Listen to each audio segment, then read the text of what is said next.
Hello everyone, I'm Gogi from Gogi.in and you're watching the review of Vivo Xshot smartphone. Now this handset is powered by a Qualcomm Snapdragon 801 quad-core processor and it's running FunTouch OS, which is based on Android 4.3 with 2GB RAM and 16GB internal storage. Inside the box you'll find the Vivo Xshot handset. It's white color and got a premium look. Travel charger, data cable, SIM tray ejector pin, quick start guide and warranty information, plastic case, and premium quality earphone, nicely packed. Here is the call button and the mic, and this is how the earplug looks.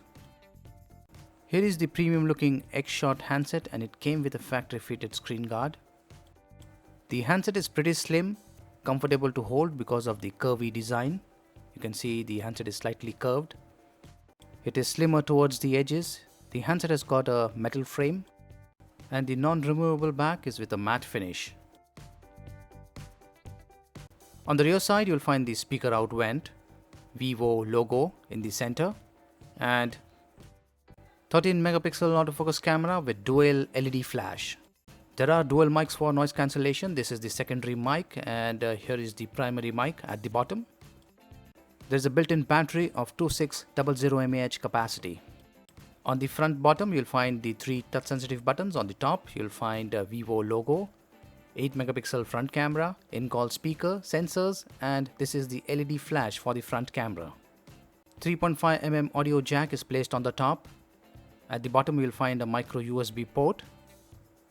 On the left side you'll find the SIM and micro SD card slot, and on the right side you'll find 3 buttons: dedicated camera button, power button, and volume rocker.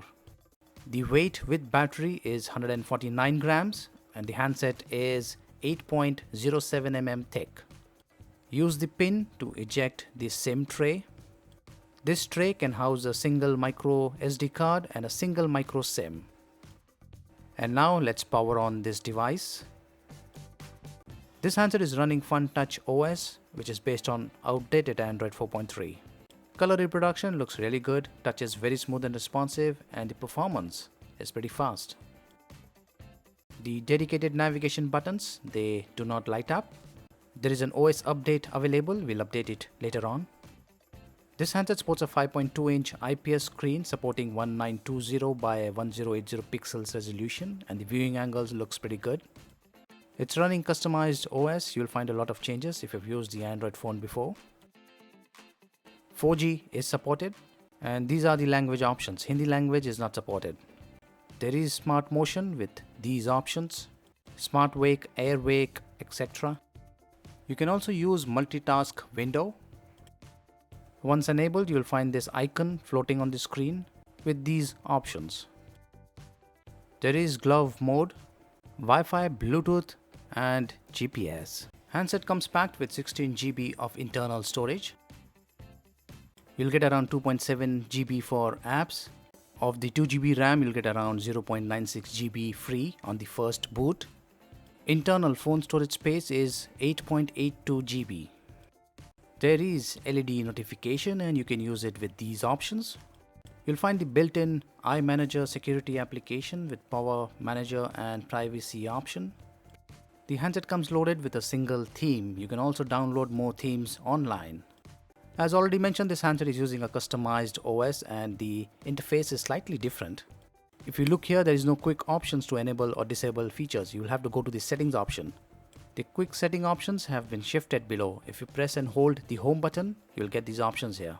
You can enable or disable Wi-Fi, data, Bluetooth, GPS, and there are some more options. You can also switch between the running applications or close the application.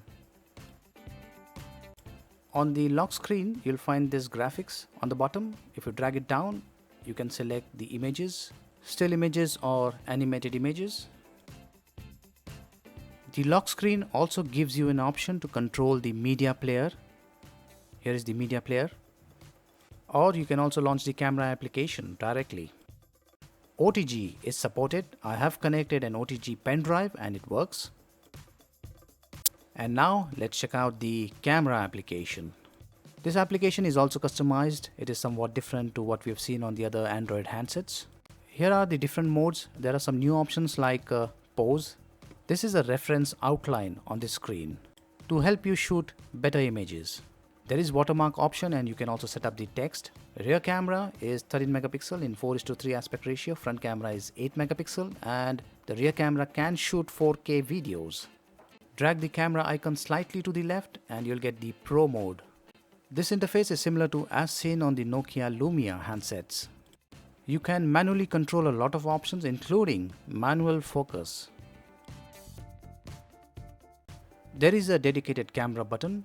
You can use this, press and hold it to focus the subject and press it all the way down to click the image. While using the camera application, the handset did get a bit hot on this side. The rear camera can also shoot fast and slow motion videos. Now before I check the benchmark, I'm going to update the system. There is an update available. I'm going to download it and going to install the update. It's done and I have switched to the default theme. This handset is using the Qualcomm Snapdragon 801 MSM 8974 chipset clocked at 2.3 GHz with Adreno 330 GPU. It is running FunTouch OS based on Android 4.3. There are thermal sensors and other sensors are accelerometer, magnetic, gyro, proximity and light. Let's check out the benchmark performance. Quadrant benchmark score is 22121. Graphics is looking pretty smooth. Antutu score is 41686.